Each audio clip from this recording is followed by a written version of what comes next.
সিনেমার শুরুতেই আমাদের 2006 সালের একটা ঘটনা দেখানো হয়, যেখানে আমাদের গল্পের নায়ক ইয়াশ তার গ্যারেজে কাজ করছিল।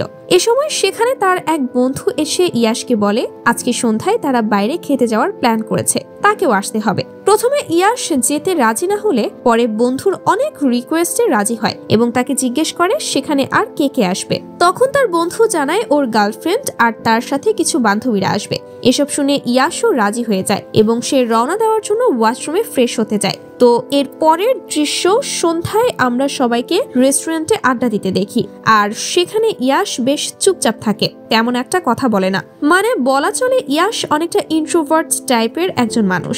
এরপর তার বন্ধু ইয়াশকে সবার সাথে পরিচয় করিয়ে দেয় এবং বলে ইয়াশ খুব শান্ত প্রকৃতির হলেও সে খুব ভালো মানুষ আর কাজও করে অনেক দক্ষতার সাথে। ইয়াশ এতে একটু লজ্জা পেয়ে মুচকি মুচকি হাসে আর চুপচাপ খাবার খেতে ব্যস্ত হয়ে যায়। কিন্তু সেখানে থাকা বান্ধবীদের মধ্যে মাহি নামের একটি মেয়ে ছিল যে কিনা ইয়াশের এরকম আচরণ একদমই পছন্দ করছিল না। সে ভাবে ইয়াশ এগুলো অ্যাটিটিউড দেখাচ্ছে, তাই সে একটু রেগে যায় এবং ইয়াশের দিকে তাকিয়ে থাকে। ইয়াশ তার এমন রাগান্বিত ডাইনি ফেস দেখে ভয়ে সেখান থেকে ওয়াশরুমে চলে যাবে বলে চলে যায়। এটা দেখে মাহি ভেতরে ভেতরে আরো রেগে মেগে আগুন হয়ে যায়। তো এরপর খাওয়া দাওয়া শেষে তারা সবাই ঘুরতে যাওয়ার প্ল্যান করে, কিন্তু ইয়াশ তখন আর তাদের সাথে যেতে চায় না। সবাইকে বিদায় দিয়ে সে একা চলে আসে। এরপর দেখা যায় ইয়াশের কাছে মাহি নামের সেই মেয়েটি আসে আর সে ইয়াশকে তার এমন আচরণের কারণে কথা শোনায় এবং অনেক বকাঝকা করে। মাহি বলে তুমি যদি আমাদের সাথে আসতে না চাও তাহলে কেন এখানে এসেছো, আর এসেই যখন পড়েছো তাহলে সবার সাথে হাসি মুখে সুন্দরভাবে কথা বলতে পারতে না, নাকি মানুষের সাথে কিভাবে মিশতে হয়, কেমন করে কথা বলা দরকার সেই ভদ্রতা তোমার জানা নেই। কিন্তু ইয়াশ সেই কথাগুলো শোনার চেয়ে বরং মাহির দিকেই বেশি তাকিয়েছিল। এরপর সে নিজেকে সামনে নিয়ে বলে আমার আসলে তখন পেটে ব্যথা করছিল এবং শরীরটাও ভীষণ খারাপ লাগছিল, তাই চুপচাপ ছিলাম। এরপর মাহির সত্যিটা শুনে তার আচরণের জন্য ক্ষমা চায় আর ইয়াশকে সে একটা হট ওয়াটার ব্যাগ এনে দেয় এবং বলে এতে তোমার ব্যথা কিছুটা উপশম হবে। মাহির এমন ব্যবহার আর উদারতায় ইয়াশ বেশ ইমপ্রেস হয়ে যায় এবং মুচকি হেসে তাকে ধন্যবাদ জানায়। আর এটাই হচ্ছে তাদের প্রথম দেখা, যেটা কিছুটা ভুল বোঝাবুঝি এবং ভালো লাগা থেকে শুরু হয়ে যায়। তো এর পরের দিন মাহি ইয়াশের ঠিকানা নিয়ে তার গ্যারেজে, অর্থাৎ ইয়াশ যেখানে কাজ করে সেই জায়গায় আসে। এরপর দুজনে মিলে তারা ঘুরতে বের হয় এবং বিভিন্ন জায়গায় যায়, রেস্টুরেন্টে খাওয়া দাওয়া করে। আর এভাবেই দিনে দিনে তাদের বন্ধুত্ব আরো বাড়তে শুরু করে এবং দুজনের মধ্যে সম্পর্কের গভীরতাও অনেক বড় হয়। এদিকে মাহি একটা রেস্টুরেন্টে কাজ করে আর ইয়াশ যখন তার সাথে দেখা করতে যায় তখন মাহি লুকিয়ে লুকিয়ে ভালো ভালো আইটেমগুলো তাকে খেতে দেয়, আর এর জন্য ইয়াশের কাছ থেকে সে কোনো টাকাও নেয় না। সে খাবার সম্পূর্ণ ফ্রিতে খেতে দেয় তাকে। আসলে মাহি বেশ প্রাণবন্ত একটা মেয়ে, যে কিনা তার জীবন প্রাণ খুলে হাসি খুশিতে উপভোগ করতে চায়। অন্যদিকে ইয়াশ একটু শান্ত গম্ভীর স্বভাবের, মানে তারা দুজনেরই বিপরীত চরিত্রের দুই মানুষ। এভাবে দিন যায় আর আস্তে আস্তে তারা একে অপরকে পছন্দ করতে শুরু করে আর তাদের এই পছন্দ একসময় ভালোবাসায় পরিণত হয়। এরপর ইয়াশকে নিজের পরিবারের সাথে পরিচয় করাতে মাহি তার গ্রামের বাড়িতে ইয়াশকে নিয়ে আসে আর তার সাথে পরিচিত হয়ে মাহির বাবা মারও বেশ ভালো লাগে, তারাও তাকে অনেক পছন্দ করে। এরপর দেখতে দেখতে নতুন বছরও চলে আসে এবং ইয়াশ মাহিকে সুন্দর এক জায়গায় নিয়ে যায় আর কথায় কথায় ইয়াশ মাহির হাতের পুরনো আংটিটি চায়। মাহি বলে এই আংটি দিয়ে তুমি কি করবে? ইয়াশ বলে এমনি একটু দেখবো। মাহি তখন আংটিটা খুলে তাকে দিয়ে দেয়। এরপর ইয়াশ কিছুক্ষণ পর আংটিটা মাহিকে ফেরত দিয়ে দেয়, কিন্তু এটা সে পুরনো আংটিটা ছিল না, এটা ছিল নতুন একটি এঙ্গেজমেন্ট রিং। মাহি প্রথমে ভাবে সে পুরনো আংটিটা দিয়েছে, কিন্তু পরে ভালোভাবে লক্ষ্য করে দেখে এটা নতুন একটি এঙ্গেজমেন্ট রিং, আর এটা দেখে মাহির চোখ যেন আনন্দে ভরে ওঠে। এরপর ইয়াশ তাকে বলে এখন হয়তো সময় এসেছে আমাদের একসাথে পথ চলার, বিয়ে করে নতুন জীবন শুরু করার, এবং ইয়াশ মাহিকে বিয়ের প্রস্তাব দেয়। এতে মাহিও রাজি হয়ে যায়। এরপর তারা একটি ম্যারেজ কমিউনিটি সেন্টারে যায়, যেখানে একটি বিয়ের অনুষ্ঠান হচ্ছিল, যেটা দেখে মাহি অনেক আনন্দ পায় আর বলে এখানে আসলে আমার খুব ভালো লাগে, আমিও চাই এরকম করে আমার বিয়ে হোক, জানি না আমার কবে যে এই সুযোগ আসবে। তখন ইয়াশ তার কথায় গুরুত্ব দেয় আর সেখানে দায়িত্বে থাকা এক মহিলাকে দেখা যায় যে কিনা কমিউনিটি হলে বিয়ের বুকিং নিয়ে থাকেন। ইয়াশ তখন সাথে সাথে মাহিকে নিয়ে সেই মহিলার কাছে যায় আর জানতে চায় আগামী 17ই মার্চ বিয়ের তারিখের জন্য বুকিং দেওয়া যাবে কিনা। মহিলাটি তখন জেনে আসার জন্য ভেতরে যায় আর এসব দেখে মাহি বেশ আনন্দিত ছিল। কিন্তু হঠাৎ করেই সেখানে তার মাথা ব্যথা শুরু হয়। তখন ইয়াশ জানতে চায় যে সে ঠিক আছে কিনা। মাহি বলে সামান্য মাথা ব্যথা লাগছে, হয়তো সারাদিনের স্ট্রেস থেকে এমনটা হচ্ছে। এরপর সেই মহিলাটি আসে আর জানায় 17 মার্চ তারা বুকিং দিতে পারবে, কিন্তু মহিলাটি জানতে চায় এই তারিখেই কেন তোমরা বুকিং দিতে চাচ্ছ। ইয়াশ এবার মাহির দিকে তাকিয়ে বলে, কারণ এই তারিখেই আমাদের প্রথম দেখা হয়েছিল আর তাদের দুজনকেই দেখেই বোঝা যাচ্ছে আজকে তারা অনেক বেশি খুশি। তো এরপর সিন কাট হয় এবং দেখা যায় ইয়াশ আর মাহি বাসায় বসে তাদের কিছু পুরনো ছবি দেখছিল। আর সবগুলো ছবি দেখিয়ে ইয়াশ মাহিকে বলে, তোমার মনে আছে এই দিনের কথা? আমরা একসাথে কত দুষ্টুমি করেছি, ঘোরাঘুরি করেছি, কতই না সুন্দর ছিল মুহূর্তগুলো। কিন্তু হঠাৎ এইসব কোনো কিছুই মাহির মনে পড়ছে না। সে বলে, আমি তো তোমার সাথে কোথাও ঘুরতে যাইনি। ইয়াশ প্রথমে ভাবে মাহি হয়তো তার সাথে মজা করছে, কিন্তু পরে মাহি বলে, আমার আসলেই কিছু মনে পড়ছে না। আমি কি আস্তে আস্তে সবকিছু ভুলে যাচ্ছি নাকি? ইয়াশ বুঝতে পারে না যে মাহির এসব কি হচ্ছে। সে অনেকটা অস্থির হয়ে পড়ে। তবে এরপরও ইয়াশ মাহিকে শান্ত করার চেষ্টা করে আর তাকে হাসপাতালে নেওয়ার ব্যবস্থা করে। কিন্তু গাড়িতে নেওয়ার আগেই মাহি নানা ধরনের অদ্ভুত আচরণ করতে শুরু করে, এমনকি হাসপাতালেও যেতে চায় না, দৌড়ে পালিয়ে যায় আর নিজের হাত পা এমন ভাবে আঁচড় দিতে থাকে যেন অনেকগুলো পোকা তার শরীর বেয়ে উঠছে। এরপরও ইয়াশ অনেক কষ্টে তাকে ধরে হাসপাতালে নিয়ে যায়। অন্যদিকে মাহির বাবা মা মেয়ের এই আচরণ দেখে অবাক হয়ে যায়। তারাও তাদের মেয়েকে ধরে শান্ত করার চেষ্টা করে, কিন্তু মাহি ছুটে পালাতে চায় আর বলতে থাকে, আমি এখানে থাকবো না, এখানে থাকলে মারা যাব আমি। এরপর অনেক কষ্টে মাহিকে হাসপাতালে ভর্তি করে চিকিৎসা শুরু করা হয়। তখন মাহির মা ইয়াশকে সান্ত্বনা দেয় আর বলে, আমার মেয়েকে এখন যেমন দেখছো সে কিন্তু আগে এমন ছিল না। হঠাৎ এখন তার কি হয়েছে আমরা কিচ্ছু বুঝতে পারছি না, তবে তুমি চিন্তা করো না, সে দ্রুত সুস্থ হয়ে যাবে। এতে ইয়াশ কি বলবে বুঝতে পারে না। এই ভেবে সে চুপ করে থাকে এবং সেখান থেকে চলে আসে। এরপর দেখা যায় ইয়াশ তার গ্যারেজে কাজ করছিল, কিন্তু মাহির কথা মনে করে তার কোনো কাজেই মন বসছিল না। আর এ সময় হঠাৎ ইয়াশের কাছে হাসপাতাল থেকে কল আসে এবং বলে মাহির হার্টবিট বন্ধ হয়ে গিয়েছে। আর এটা শুনে ইয়াশ দ্রুত হাসপাতালে পৌঁছে যায় আর গিয়ে দেখে মাহি ঠিক আছে, কিন্তু সে কোমায় চলে গিয়েছে এবং কবে সে সুস্থ হবে এই বিষয়ে ডক্টররাও কিছু বলতে পারে না। এই কথা শুনে ইয়াশের মাথায় যেন আকাশ ভেঙে পড়ল। সে কিছুতেই এটা মেনে নিতে পারছে না। এমন সময় হঠাৎ করে মাহি প্রচন্ড রকমের ছটফট করতে থাকে, যা দেখে সবাই অনেক ভয় পেয়ে যায়। এরপর ডাক্তাররা এসে মাহিকে শান্ত করার চেষ্টা করে এবং এক পর্যায়ে সে একেবারের জন্যই কোমায় চলে যায়।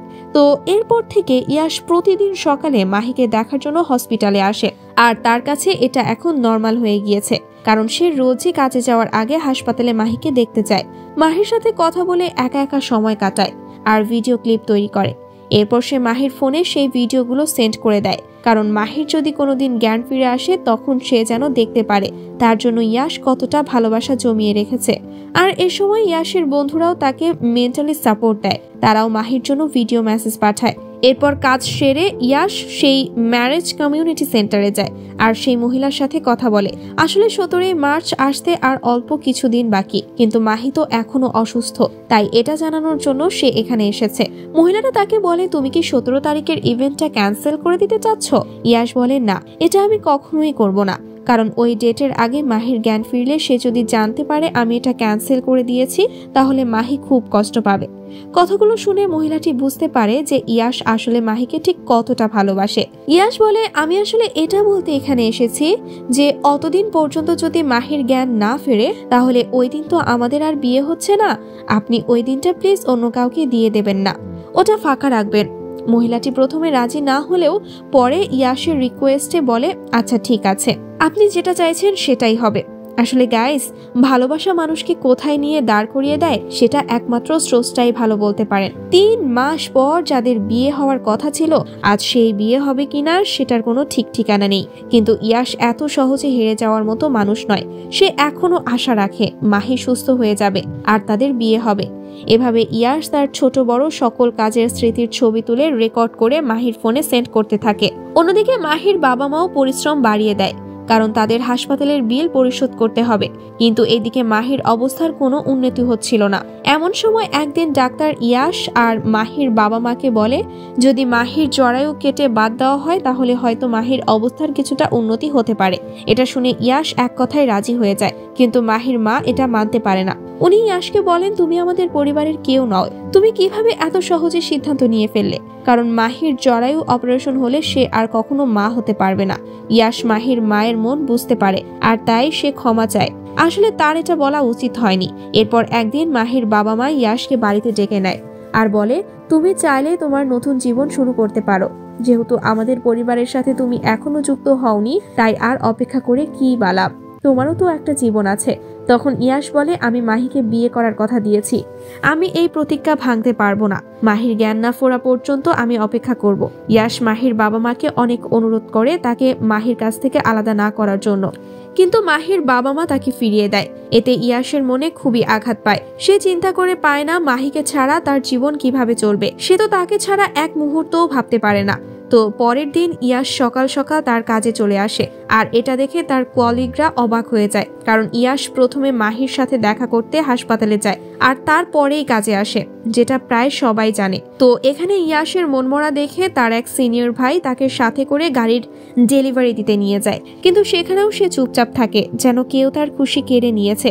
সব সময় সে মাহিকে নিয়ে ভাবতে থাকে। তো সেদিন সন্ধ্যায় সে তার কলিগদের সাথে মাহির বাবা মা তাকে কি বলেছে সেই সব কিছু শেয়ার করে, আর এটা শুনে সবাই তার দুঃখ বুঝতে পারে আর তাকে সান্ত্বনা দিয়ে বাড়ি যেতে বলে। পরের দিন মাহির মা যখন হাসপাতালে আসে তখন দেখে ইয়াশ মাহির পাশে ঘুমিয়ে আছে, যা দেখে তিনি অবাক হয়ে যায়। মানে সারা রাত ইয়াশ মাহির সাথেই ছিল। এরপর মাহির মা ইয়াশকে প্রশ্ন করে যে সে কি সত্যি এই সম্পর্ক ভাঙতে চায় না, আর এতে ইয়াশ না বলে দেয়। এটা শুনে মাহির মা আবেগে আপ্লুত হয়ে যায়, কারণ একজন মায়ের কাছে এর থেকে বড় আর কি হতে পারে, যে তার মেয়ের জীবনে এমন জীবনসঙ্গী পেয়েছে যে কিনা সুখ দুঃখ সব সময় তার সঙ্গ দিতে প্রস্তুত।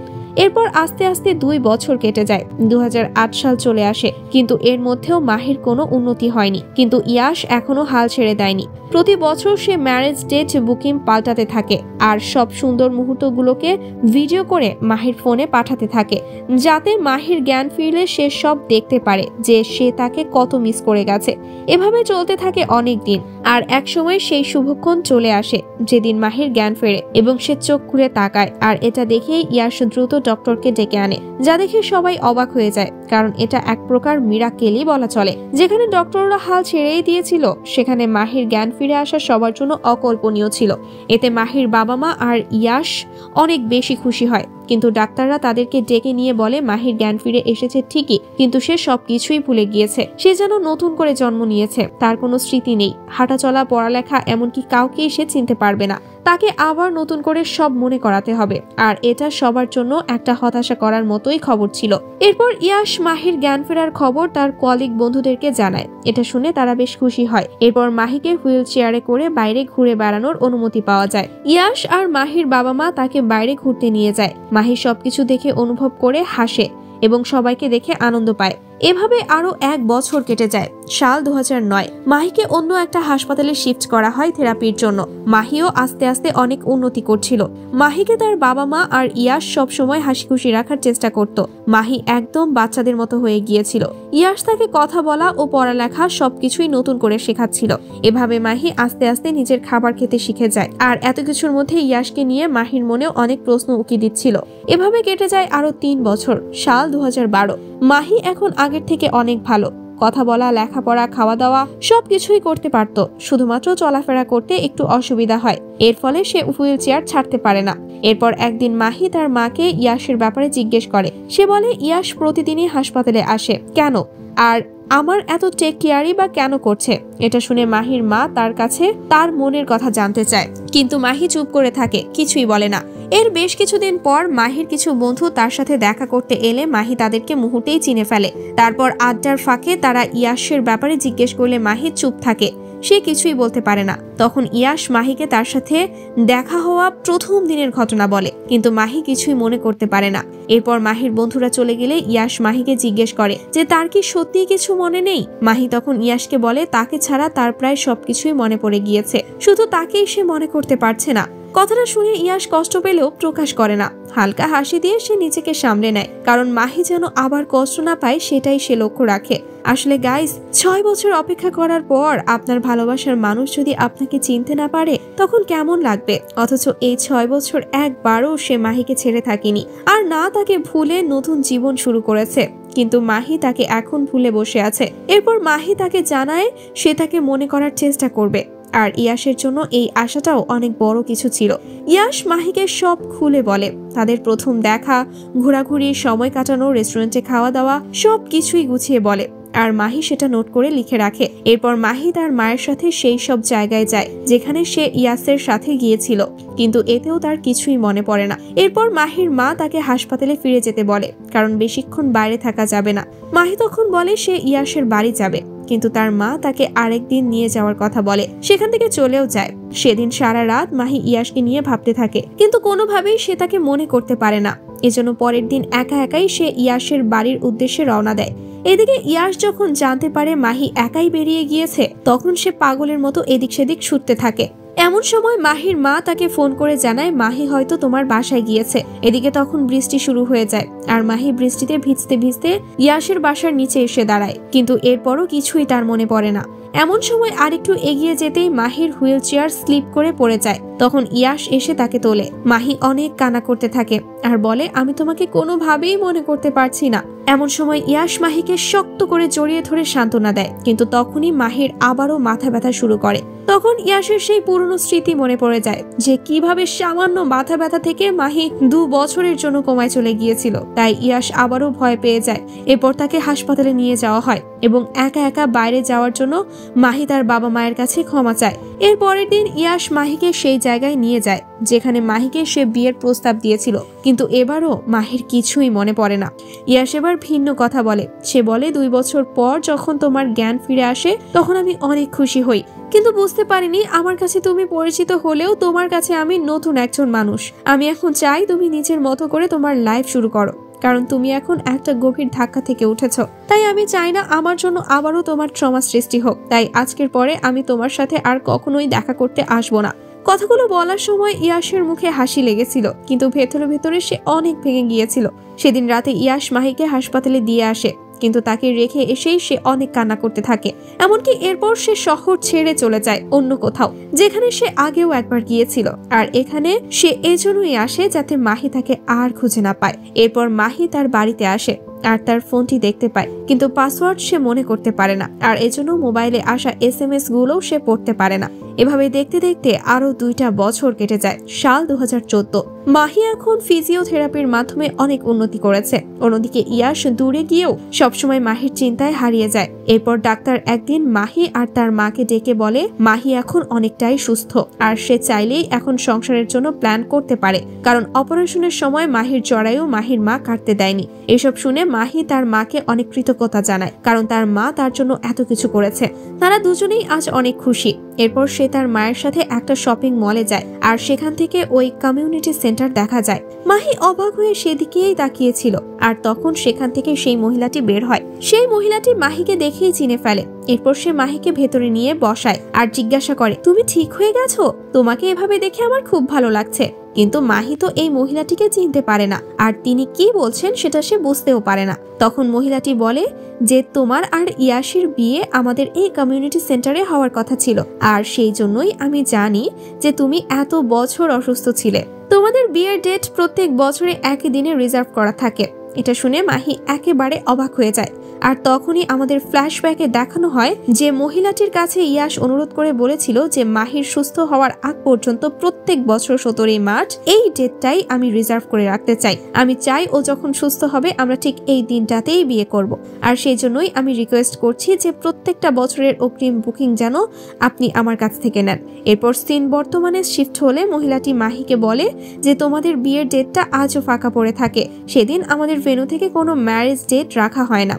শব্দ জানার পরে মাহি একেবারে অবাক হয়ে যায়। সে বুঝতে পারে ইয়াস আসলে তাকে কতটা ভালোবাসে। মাহির তখন কিছু একটা মনে পড়ে। সে ব্যাগ থেকে ফোনটা বের করে আর সেখানে পাসওয়ার্ড হিসেবে দেয় 1703, মানে 17 মার্চ। আর সত্যি সত্যি দেখা যায় যে ফোনটা খুলে গিয়েছে, যেটা দেখে মাহি আরো বেশি করে অবাক হয়ে যায়। সে বুঝতে পারে ইয়াশের জীবনে এই তারিখটা কতটা গুরুত্বপূর্ণ ছিল। ফোনটা যখনই অন হয় তখন সেখানে ইয়াশ আর মাহির একসঙ্গে একটা ছবি ওয়ালপেপারে ছিল। আর যেহেতু ফোনটা অনেকদিন পরে অন হয়েছে তাই সেখানে অনেকগুলো মেসেজ আসে। ওগুলো আসলে সমস্ত কিছুই ইয়াশ এতদিন ধরে পাঠিয়ে এসেছে। মাহি তখন ওই মেসেজগুলো থেকেই জানতে পারে যে ইয়াশ আসলে এখন কোথায় আছে। তাই সে একটা লঞ্চে উঠে সেখানে যাওয়ার জন্য রওনা দেয়। আর যেতে যেতে সেই ভিডিওগুলো দেখে আর মনে মনে গর্ববোধ করে, কারণ ইয়াশ অনেক ত্যাগ, অপেক্ষা, ভালোবাসা নিয়ে মাহির পাশেই ছিল। এরপর যখন সে তার সামনে যায় তখন ইয়াশ মাহির দিকে অপলক দৃষ্টিতে তাকিয়ে থাকে। মাহি তখন বলে, এত কিছুর জন্য তোমাকে অনেক ধন্যবাদ। আমার মনে হয় তোমার জন্য আমার স্মৃতি মনে না থাকলেও আমি নতুন করে আবার তোমার প্রেমে পড়ে গিয়েছি। আর এদিকে ইয়াশ তো ভালোবেসেই আসছে টানা 8টা বছর ধরে। পরে আবারও তারা একে অপরকে পেয়ে অনেক আনন্দিত হয়। এরপর আসে বিয়ের শেষ শুভ দিন। বিয়ের পোশাক পরে তাদের খুব সুন্দর লাগছিল। তারা দুজন বেশ খুশি ছিল। আর কেনই বা খুশি হবে না, কারণ 8টা বছর পরে আবারও সবকিছু ঠিক হয়ে গিয়েছে। একে অপরকে নতুন করে ভালোবেসেছে তারা। এরপর মাহি আস্তে আস্তে হুইল চেয়ারে করে আসে এবং ইয়াশের সামনে এসে উঠে দাঁড়িয়ে একটু একটু এগোতে থাকে, কিন্তু হঠাৎ হোঁচট খায়। আর তখনই ইয়াশ তাকে ধরে ফেলে আর সারা জীবনের জন্য তার সঙ্গী করে নেয়। আর এই সুন্দর মুহূর্তের মধ্য দিয়েই আমাদের এই কলিজা কাঁপানো সিনেমাটি এখানেই শেষ হয়ে যায়। সো গাইস, মুভিটি আপনাদের কাছে কেমন লেগেছে অবশ্যই কমেন্টে জানাবেন। আজকের মতো এখানেই বিদায় নিচ্ছি। ততক্ষণ পর্যন্ত ভালো থাকুন, সুস্থ থাকুন। আর চ্যানেলে নতুন হলে সাবস্ক্রাইব করে পাশের বেল বাটনে ক্লিক করে রাখুন। তো আজকের মতো আল্লাহ হাফেজ, টাটা।